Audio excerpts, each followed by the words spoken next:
Hello everybody, Anthony Gonzalez with another letter from our mailbag.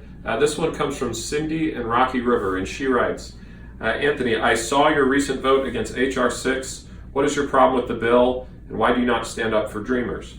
First off, Cindy, thank you for your question. Great question. This was a difficult vote that we had this week. I'm somebody who believes a handful of things when it comes to immigration. Number one, I think our legal immigration system has been an unbelievable net positive to our country from the beginning of time.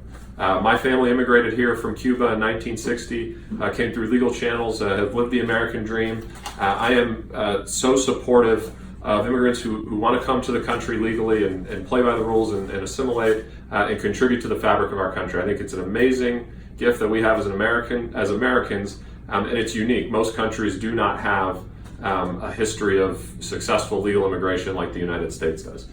So that's the perspective that I come into it with. What I believe we need on the immigration front is comprehensive reform. As part of comprehensive reform, I would absolutely support protections, legal protections for DACA recipients 100%.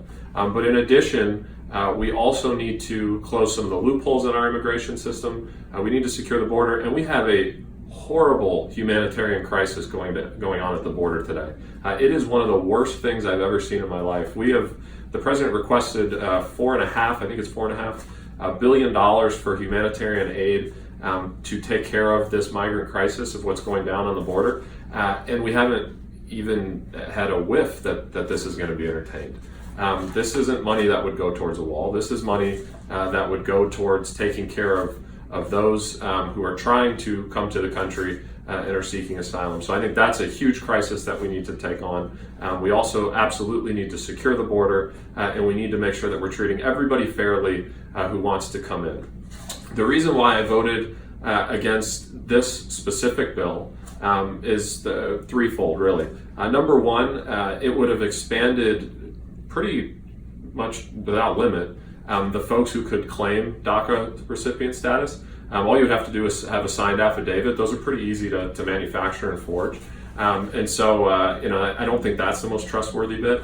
But then secondly, in the bill, it expressly, and this is probably more important, it expressly prohibits the federal government from looking at gang-related databases. So if we wanted to see whether this is somebody who we would want, we can't even look into a gang database at the state or federal level to see if they've ever been a member of a gang. That makes no sense to me. I don't know why we would even include that carve out, but we did. And then the third thing is it creates a special pathway. I'm somebody who believes that everybody needs to go through the same process. I don't think we should have 15 different processes for different people. I have friends who, frankly, I went to school with who have been waiting in line for almost a decade now, trying to go through this the right way, the legal way. And I want them to have just the same amount of opportunity and the same shot as the DACA recipients. So I think we need everybody to go through that same process. We need to be able to vet folks.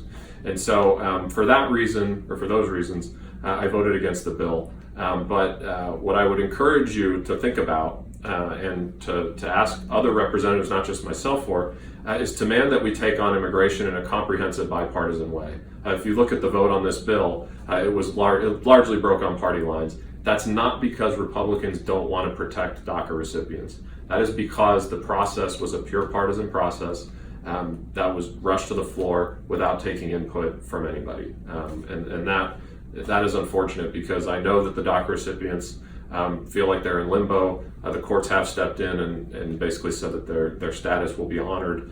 But I know that that's an important thing, and I want to work on that. But it has to be done bipartisan, and it has to be done alongside of a lot of other reforms. And so that's why I voted no on that. I take it we probably disagree, and I'm sorry for that. But the good news, like I said, is that the DACA recipients are safe today, and there is still an opportunity, but we have to do it bipartisan. So thank you for your letter. Thank you for writing in, and I hope this was helpful.